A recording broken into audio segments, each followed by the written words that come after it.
brutal de las mentiras dentro de las muchas que nos dan todos los días. El famoso hemos vivido por encima de nuestras posibilidades. ¿Os suena, verdad? Bueno, eso significa que hemos cogido una deuda demasiado grande y ahora para poder pagarla, o sea que apretarse el cinturón de modo brutal todas las personas. Todas no, ellos no. Eso es mentira.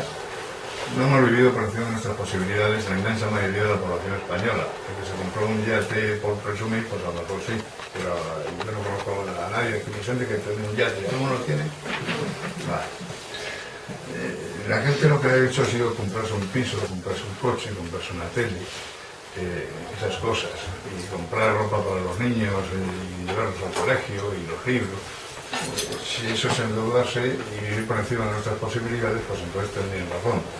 Como partimos de que eso no es así, pues no tienen razón. Los números lo demuestran.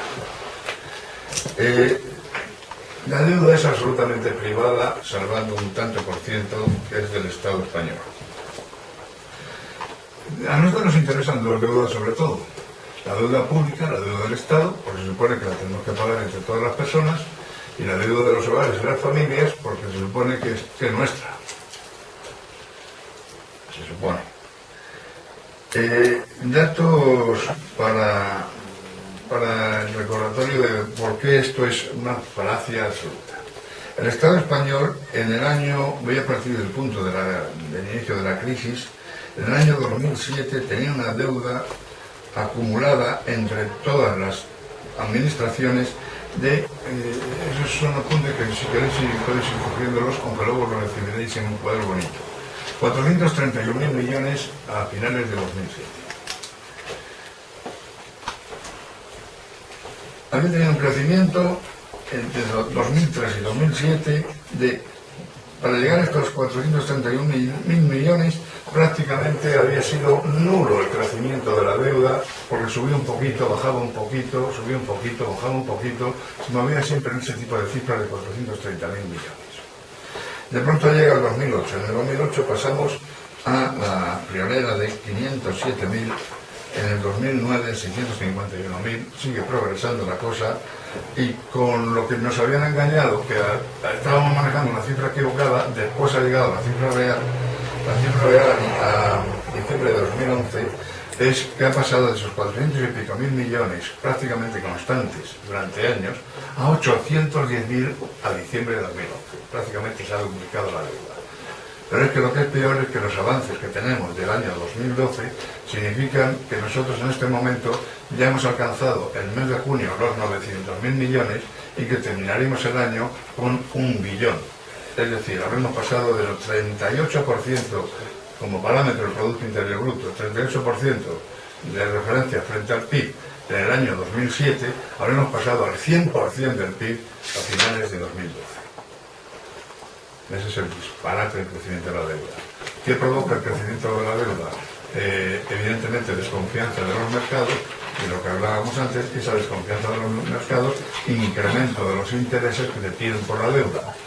El resultado es que no es lo que devolvemos de la deuda a base de cogernos de la deuda, porque no tenemos un duro, sino que también los intereses suben y suben muchísimo. Y eso sí que es un capítulo de gastos puro dentro del Estado. Eso significa que cuanto más tenemos que pagar intereses, más tenemos que recortar. Y si a eso le sumamos que tenemos un déficit por otras razones que después explicarán mejor los compañeros, pues hay que recortar muchísimo.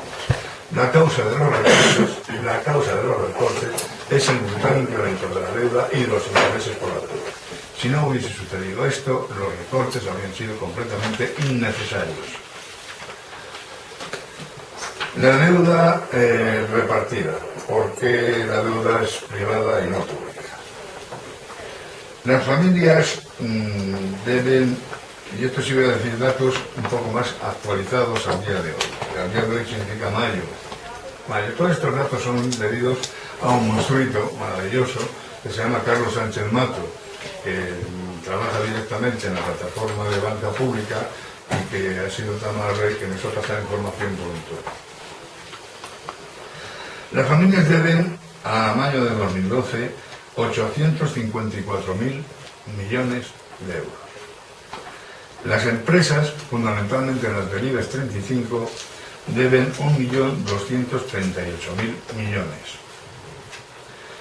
Y los bancos deben 1.400.000 millones. Perdón, repetir la cifra, Camargo.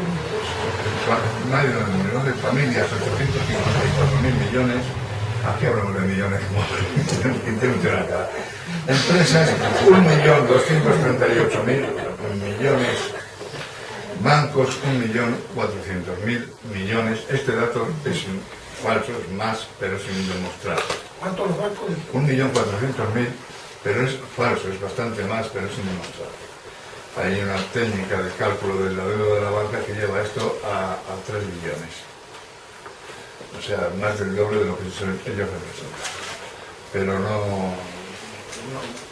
digamos que eso es parte de la gran burbuja financiera que sigue funcionando perfectamente. Sin irme, curiosamente las familias es el único tipo de deuda que ha bajado en el proceso de los últimos 4 años de crisis. No es que haya bajado mucho, pero ha bajado. La deuda de las familias está soportada en un 77% por las hipotecas, en un 23% por otro tipo de crédito a familias hogares. Es decir, la vivienda desde la hipoteca de tu casa, con 656.000 millones. Después, me imagino que Fernando va a profundizar en la falacia que significa esto. Y yo también me posicionaré un corte, dándoles paso a ellos, porque tenemos que hablar de 3 cuestiones. 3 cuestiones fundamentales. 1. El incremento de la deuda provocado por el petardazo de la burbuja inmobiliaria, que genera, por 2 cosas, genera un incremento de deuda de las empresas, un incremento de deuda de los bancos, un incremento no de deuda, pero sí de dificultades de pago de las familias. Eso es la burbuja inmobiliaria. Eso ha generado un enorme gasto provocado por el desempleo. Ahí es la realidad en cuanto a números. Luego entramos en las cosas y nos cagamos en su padre. Pero en cuanto a números, el desempleo ha generado un brutal crecimiento de la deuda. Otro brutal crecimiento de la deuda ha sido la carencia de un porcentaje muy importante de ingresos. Ahí entrará Elena a contarnos la gran mentira de la fiscalidad española. Hablaremos, por tanto, de la burbuja inmobiliaria, de la fiscalidad española, y luego, en otro tramo final, hablaremos de lo que pasa cuando se pasa de lo privado a lo público la deuda para que se lo toman todas las personas cuando es de ellos. Y con eso yo creo que remataremos este punto y al final hablaremos de todas estas. Esquema claro entonces que yo intento transmitir. 1. La deuda es privada, no es pública. 2. La deuda de las familias era totalmente soportable si no hubiese existido la burbuja financiera y la burbuja inmobiliaria. 3. La deuda del Estado, si se incrementa, es por 3 factores. 1. El error de la fiscalidad española. 2. El problema de la crisis económica que desemboca en multitud de parados, brutalidad de parados en el sistema. Y 3, el paso de lo privado a lo público. Y en eso es lo que yo preferiría que se entrase ahora. No sé, Fernando está por aquí. Entonces, yo creo que es el momento de que hablemos de uno de los graves problemas de la economía española, que ha sido la burbuja inmobiliaria. Y yo, pues, ¿qué hablaré? Tengo una voz un poco baja, así que si me dicen que tengo que hablar más alto, me lo dicen. Bueno, yo voy a decirles algunas cosas que son fundamentales y que hay que conocer bien para poder hablar del problema de la deuda. Digo que hay que conocerlas bien porque además son cosas que se ocultan, aunque son evidentes, están delante de nuestros ojos, pero estamos tan acostumbrados a vivir en este sistema que no nos damos cuenta de cómo son realmente. El primer punto esencial que hay que tener en cuenta es ¿qué es el valor de la tierra? Es decir, en las sociedades capitalistas, con algunas pocas pero notables excepciones, el suelo es un bien que está en el mercado y se compra y se vende, como cualquier otro bien. Sin embargo, a poco que nosotros analicemos eso, vemos que la tierra es un bien distinto, es parte de la naturaleza, como el agua, como el aire o como la luz del sol. Pero el agua, bueno, el agua del mar, digo, del océano no se puede vender, o la luz del sol no se puede vender, o el aire no se puede vender, pero la tierra se vende. Entonces, la tierra no es un bien producto del trabajo humano, estaba aquí antes de que el ser humano existiera y va a seguir estando aquí después de que el ser humano desaparezca. Esperemos que sea dentro de mucho. Entonces la tierra, como es un bien natural, no tiene costo de producción. La tierra por sí misma no vale nada. No tiene ningún costo de producción. Un automóvil cuando sale de fábrica tiene el costo de los materiales empleados, el beneficio del empresario, el costo de diseño, es decir, tiene un costo de producción cuando sale ese automóvil a la venta. Después el valor de ese bien de producción humana va decayendo, se amortiza con el tiempo. La tierra, cuando sale al mercado, tiene un valor. ¿Por qué tiene valor la tierra? Lo primero que surge a la vista es porque hay demanda de tierra, porque es un bien escaso. Si hubiera tierra de la misma calidad disponible en forma ilimitada, la tierra no tendría valor. Pero la tierra no está indisponible en forma ilimitada y no tiene la misma calidad de producción, sino que hay una tierra mejor situada que otra. La tierra de Goya y Serrano es mejor que la tierra de las afueras de Madrid. ¿En qué se basa el valor de la tierra? La gente no lo piensa. La gente dice, bueno, esto vale tanto, mi apartamento vale tanto, pero no son cosas que están en el aire. El valor de la tierra se basa en la renta de la tierra. Es decir, ahora voy a explicar el concepto de renta. La renta de la tierra, capitalizada al interés corriente, es lo que da el valor de la tierra. Esto es una cosa que es difícil de entender porque no está, diariamente no la vemos, no se nos habla de esto. Aunque por supuesto se sabe, se sabe porque, por ejemplo, cuando te llega la evaluación del impuesto inmobiliario, dicen valor de la construcción 30%, valor del suelo, aunque sea una casa de 30 pisos o de 40 pisos, valor del suelo 60%. Es decir, lo que da el valor de la tierra es la renta de la tierra. Entonces, ¿qué es la renta económica? La renta económica, lo que se llama renta económica, no renta del suelo, es normalmente un excedente. Es como lo define la economía clásica. Es decir, ¿puedo dibujar? Sí, está por eso. No, aquí no. Sí. Es decir, si nosotros tenemos una estructura productiva acá y el suelo aquí,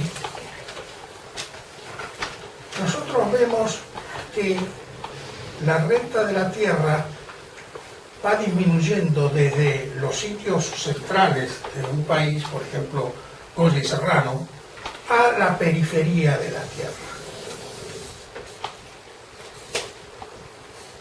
Entonces,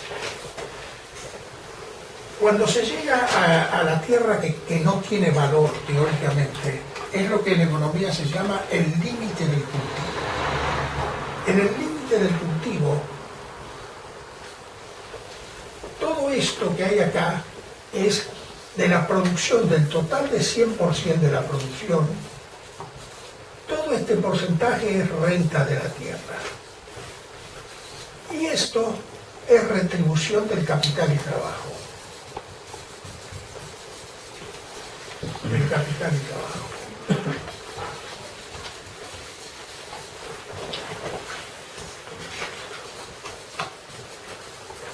¿Qué pasa? En el límite del cultivo, o sea, la tierra menos valiosa, toda la inversión que se hace en la producción es retribución del capital y trabajo.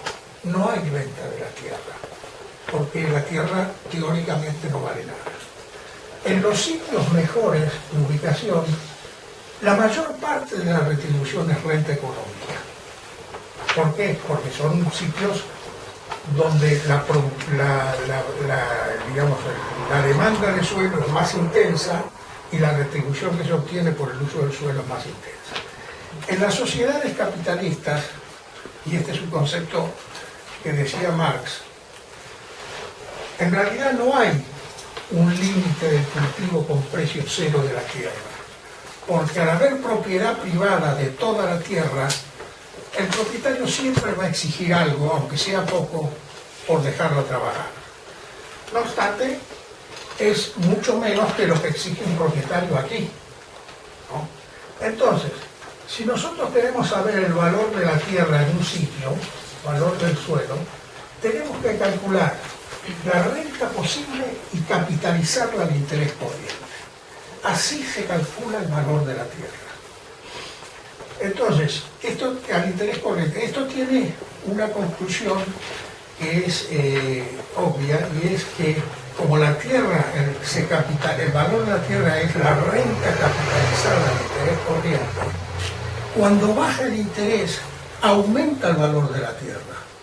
Es decir, cuando baja el interés, aumenta la renta, no aumenta la renta, aumenta el valor de la tierra. Entonces, esto es una cosa esencial dentro del sistema capitalista, o de cualquier sistema, porque la renta de la tierra existe siempre, en un sistema comunista o en un sistema capitalista. El problema no es que la renta de la tierra exista siempre, sino quién se la lleva. Ese es el tema central. ¿Quién se lleva la renta de la tierra? En el sistema capitalista se la llevan los propietarios del suelo, los bancos, los especuladores, etc. Ellos se llevan el grueso de la renta de la tierra. En un sistema comunista, pues teóricamente se la lleva el Estado. Digo teóricamente porque el desconocimiento de los mecanismos de la renta del suelo en los países comunistas condujo a cosas absurdas. Y yo doy un ejemplo siempre que lo da un escritor muy famoso, Fred Harrison, para demostrar que la renta de la tierra alguien siempre se la lleva. Cuando cae el sistema soviético, en la perspectiva Nevsky, en Leningrado, se autorizan pequeños locales para vender productos a todo lo largo de la perspectiva Nevsky, que es la calle principal de Leningrado. Pero resulta que algunos locales, los que estaban en la boca del metro, vendían mucho más que los otros. Es decir, la renta que producían por la ubicación era mucho mayor. El Estado ruso le cobraba lo mismo a ese que a los otros. Pero entonces surgió alguien que dijo, no, aquí hay una renta muy alta, la vamos a cobrar nosotros. ¿Quiénes eran? La mafia. La mafia rusa se cobraba la renta que el Estado no cobraba. Entonces, este concepto de el valor de la tierra y la renta del suelo es esencial para entender lo que ha pasado en España. En España hay una serie de mecanismos con los cuales el acceso al suelo ha estado constantemente limitado. Aquí hay gente que dice que con la ley de Aznar, por ejemplo, se facilitó la especulación inmobiliaria porque se facilitó el acceso a la tierra a todo el mundo. Eso no es cierto, es una mentira. Es una simple mentira y desconocimiento de la realidad. ¿Por qué? Porque realmente en España nunca ha habido liberalización del suelo. Lo que hizo la ley de Aznar fue permitir que los bancos y las grandes empresas compraran la tierra aledaña a las grandes ciudades, pagándolo a valores de tierra rústica, para después lograr que se transformaran en urbanizables. ¿Cómo se hace esto? Pues porque para que una tierra sea urbanizable ahora, como antes, como bajo la ley de Aznar, es necesario que la tierra entre en lo que se llama el Plan General de Ordenación Urbana. Cuando la tierra entra en el Plan General de Ordenación Urbana es cuando la tierra se puede urbanizar. Si la tierra se puede urbanizar, ¿qué es lo que sucede? Que la renta posible aumenta vertiginosamente. Se calcula en España, sí, ¿eh? Sí, se calcula que la renta en España aumenta al incluirse en el Plan General de Ordenación de 15 a 20 veces. O sea que fíjense ustedes el enorme valor que hay para repartir en comisiones ilegales, en corrupción, en ganancias extraordinarias, con ese incremento vertiginoso del valor de la tierra en 20 veces. Entonces, ¿qué pasa? Después, los que habían comprado la tierra rústica, que la meten en el plan de ordenación urbana, hacen ya un incremento fabuloso de sus ganancias. Y la venden a un promotor, que también tiene que ganar y que vuelve a aumentar el precio. Que a su vez llama a un constructor, y el constructor construye, añade el costo de su construcción y vende. En este proceso, el valor del suelo ha saltado 20 veces, teóricamente 20 veces. Porque ¿qué pasa?